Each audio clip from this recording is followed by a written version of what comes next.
Hey guys, well today I want to do a little, maybe my first impressions review type thing of a knife that I just recently got. This is a knife that I would not normally have purchased, but some guys posted about it on Facebook, on a Facebook group I'm on, Wolf Customs, and it kind of intrigued me just because of the handle design. I am forever in search of a knife that has a good handle that fits my hand. There are a lot of different blade profiles, and there's certain ones that I prefer, but for me the blade, if it cuts and if it's decent, within reason, there are certain things about the blade that I can overcome just using it, or obviously some things that I prefer. But as far as like the real nitty gritty, as long as the steel is good, stuff like that, the handle, man, I'm just having a heck of a time finding a good handle on my knife. The Genesis has come as close, is right now my #1 favorite knife because of the handle. The steel is awesome, the grind is awesome, all that stuff, but the handle so far is the best handle that I've found. And I don't know if it's, I don't think my hands are extremely large. They're kind of big, they're kind of, whatever. But I just seem to like a lot bigger handle than what most people are putting on their knives. I can really feel the strain on my forearm and stuff like that when I'm using a knife for carving tasks, such as a feather sticking, stuff like that. Anyway, let me just get right to it. This is the Condor Bushlore, and I'm going to set up the camera and we'll get a little bit of a close-up on it. I'm not going to give you 100% of the specs, but I'll go through just some of them. Okay, so here we go. Here's the sheath. Nothing special. It's a leather sheath. It's eventually, when it wears in, it's going to be a bucket sheath, but whatever. This knife is only about 40 bucks or so. So here's the handle. I like that shape of handle. This should be very comfortable in my hand, and it is, but once again, it's a little thin for my tastes. It's fine for most stuff, and it does fit in there really good, but feather sticking for me is really the skill that fatigues my hand the most, and that may be because I'm not very good at it, to be honest with you. But anyway, it's 1/8 inch steel. It's a 1075 steel. I've never owned a 1075 steel. 1095 has been about I don't want to say the least best steel, but that's kind of the way I look at it. I like 01 personally, but 1095, I've had 1095 knives work real well for me too. 1075, it just has a little less carbon in it, whatever. Let's put it through its paces and see what this steel can do. I've heard that the edge retention isn't 100% of what like 1095 can be, but it's a fairly inexpensive knife too. It's got this Scandi grind to it. You can see here, I've been playing around with it a little bit, and when I took it out of the box, I was able to shave hair with it. I did a feather stick last night. I actually did a couple of them, really worked on it for quite a while, and it still shaves. Not quite as good, but it still does shave. So why don't I get that stick out that I was messing around with last night and do my attempt at a feather stick. Okay, so pretty soon here it's going to be painfully obvious that I'm not very good at this skill.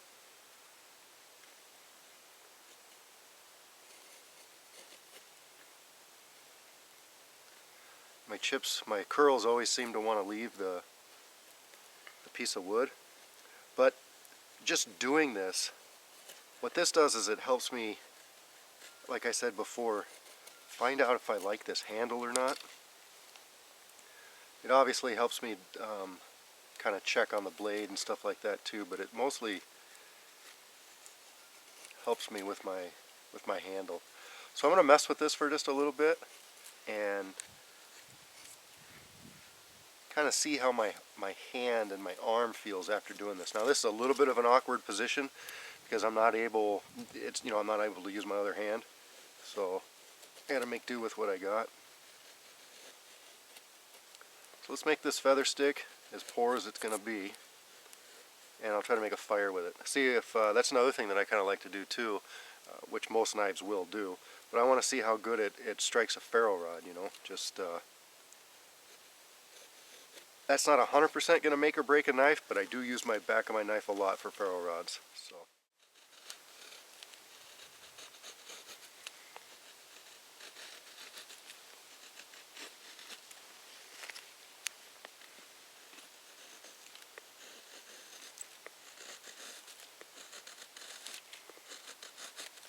Alright, I'm about as far as I want to go on this feather stick. Like I said, I'm not very good at it, but I got some curls. Some of them are a little big, but a little thick. But let's try to start a fire with this now.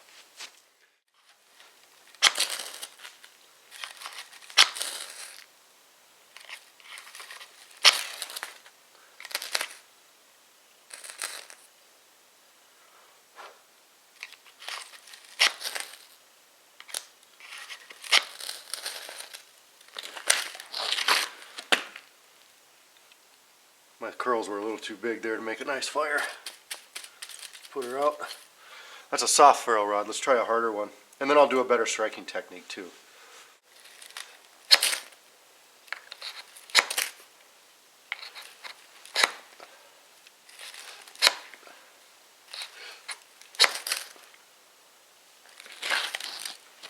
Alright.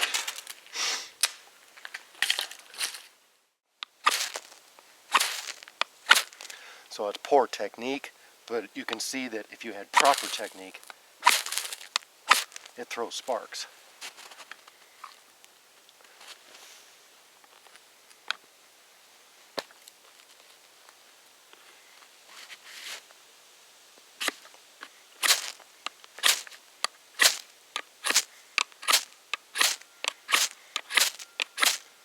It likes those easy, likes those harder ones. Okay, this is a softwood, so I mean any knife should be able to do this kind of stuff, but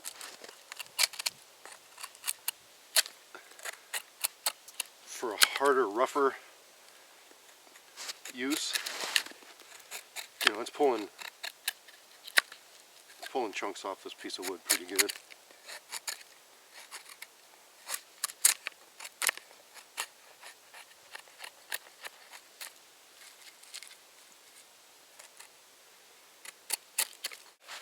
Now, normally I like to do a bow drill fire. I like to cut the notches and do all that kind of stuff just because I feel that gives me a good understanding of the knife and, you know, just a good test for it. I can't do this one-handed. I can maybe try and do the initial, you know, I'm not even going to do this too much because I don't want my arms right in the way and risk it too much, but you can tell with the point there it would be a good bow drill socket starter. One test that, you know, you got to do is you got to beat this thing through a stick of wood, the baton test. I personally like batoning wood, but I always do soft wood. We're going to use a piece of oak for this one. This is my piece of oak. You can see right there, it's got a knot. So, let's see if you can see the size difference. Okay, so I'll be beating on the tip of the knife. I just want to make sure the strength is there. Now, how am I going to baton this one-handed? Well, I had a gentleman request that on one of my videos, you know, can you show us how to baton with one hand? And yeah, I can. And this is how I'm going to do it. What I'm going to do is I've got my baton right over there, and if I hold the knife in my teeth and get it right up there, I should be able to, and I'll be on the other side, I'll be able to baton this piece of wood very easily. And you guys didn't really think I was going to do that, did you? I got my daughter out here to help me. Alright, I want you to, you're holding it with the wrong end. There you go. So, beat it right in the middle there. Right here? Yep.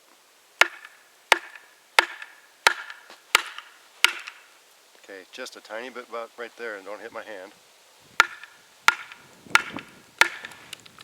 Alright, now beat the heck out of it right there.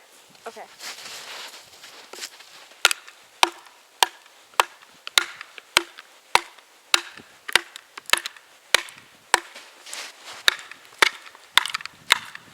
Hold on. Okay. Hold on. Okay.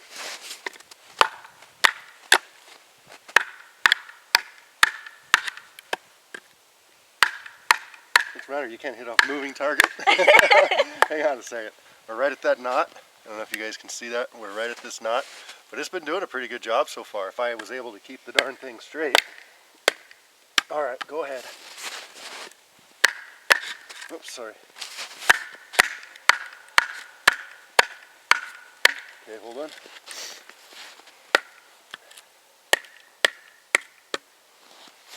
Alright. Would it be easier if you did it? Did what? Held onto the knife? I'm doing fine. Okay. Alright. Ready? Yep.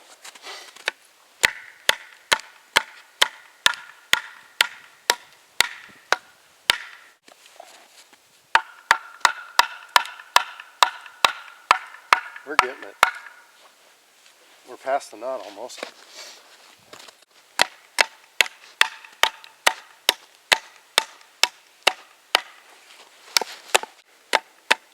Swing it with two hands.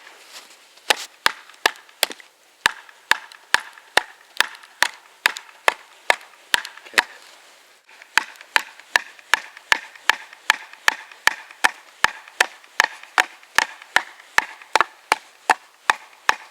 Hey, you hold the back of the knife. Hold it down tight and hard.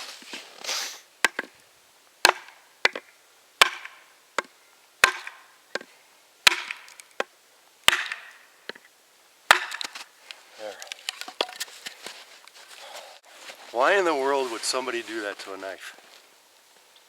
I asked this very same question when I was testing my Genesis, and a guy commented, he said, if you can do that to your knife and your knife doesn't fail, you know you can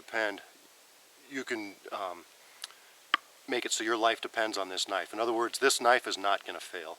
We just beat this thing for 5 minutes easy through this flipping piece of oak with a big old knot in it. And if you see, there's a knot there, but there's also a huge knot right there. Okay? Would you ever need to do this? No, you wouldn't need to do this. You might need a baton for a bow drill or something like that. This is a pure strength, beat the crap out of your knife test. That's all it is. It passed. I'd say it passed pretty dang good. Now let me look.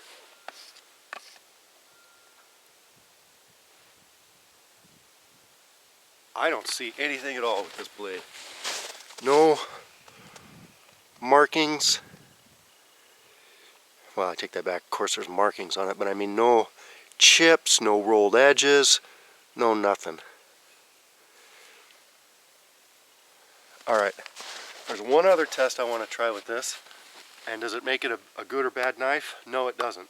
But I want to see if this will do a flint and steel fire. Because there was a gentleman who commented on my last video with my pocket knife that he was not able to get his Condor Bushlore to do this. I'm going to go ahead and beat this into this stump and destroy the back of the spine here to see if it will throw sparks with a flint. Thanks, Cassidy. Yeah. Okay, well it's starting to get dark, but that's okay. Maybe that will help to see if any sparks show up. Oh, there was a spark. Holy crap. Look how fast that was. Are you kidding me?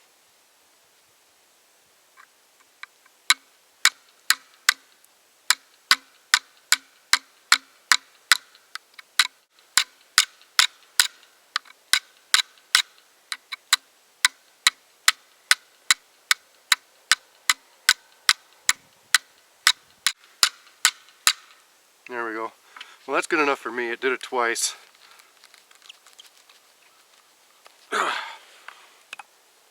The first time was crazy fast. It could have been just pure technique or, you know, I'm not sure what that was, why it wouldn't happen right away again like that. The first time was crazy fast.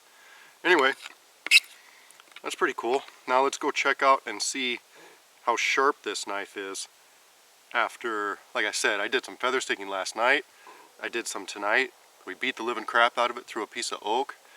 And let's go check it out. Okay guys, you can see right there, that's where I did a little shaving when I first got the knife right out of the box. After we beat the heck out of it through a piece of oak, did some feather sticking, you know, not a ton of stuff, but we've done some stuff. Let's see if it still shaves. Okay, not as good as when it first came out of the box, that's for darn sure. It is shaving a little bit.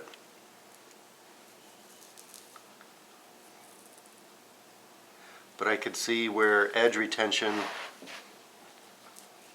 is not quite as good as it could be.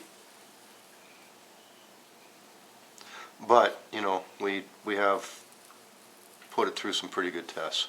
Anyway, it doesn't seem to be shaving. It's shaving a little bit, but not as good as right out of the box. Okay, a few strokes on a diamond stone, very fine diamond stone, and a ceramic stone.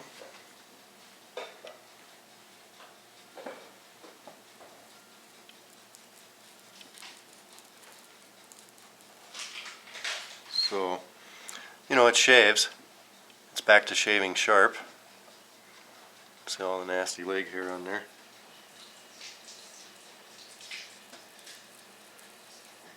About as good as it was before it come out of the box. So, anyway, there you go. Okay guys, well, I don't have any stock in Condor Company. I don't really, you know, care whether you buy it or not. It doesn't matter to me. For a $30 or $40 knife, I think they're more like 40 and then plus shipping. Seems to be a pretty good knife. The handle's pretty comfortable. It's a little small, but I mean, I don't know. Now, as far as, you know, if you're going to go to the Pathfinder School or something like that, I think it hit all the requirements. It's full tang. It's a high carbon steel. For me, I like a high carbon steel because it makes it more flexible and durable and holds an edge longer. But also, for the Pathfinder requirements, being able to strike it with a piece of flint and create a fire off char cloth. It did that. It batoned. I mean, me and my daughter sat there and beat the living crap out of this knife. Went right through a piece of oak, you know. I was able to, maybe the edge retention isn't 100%.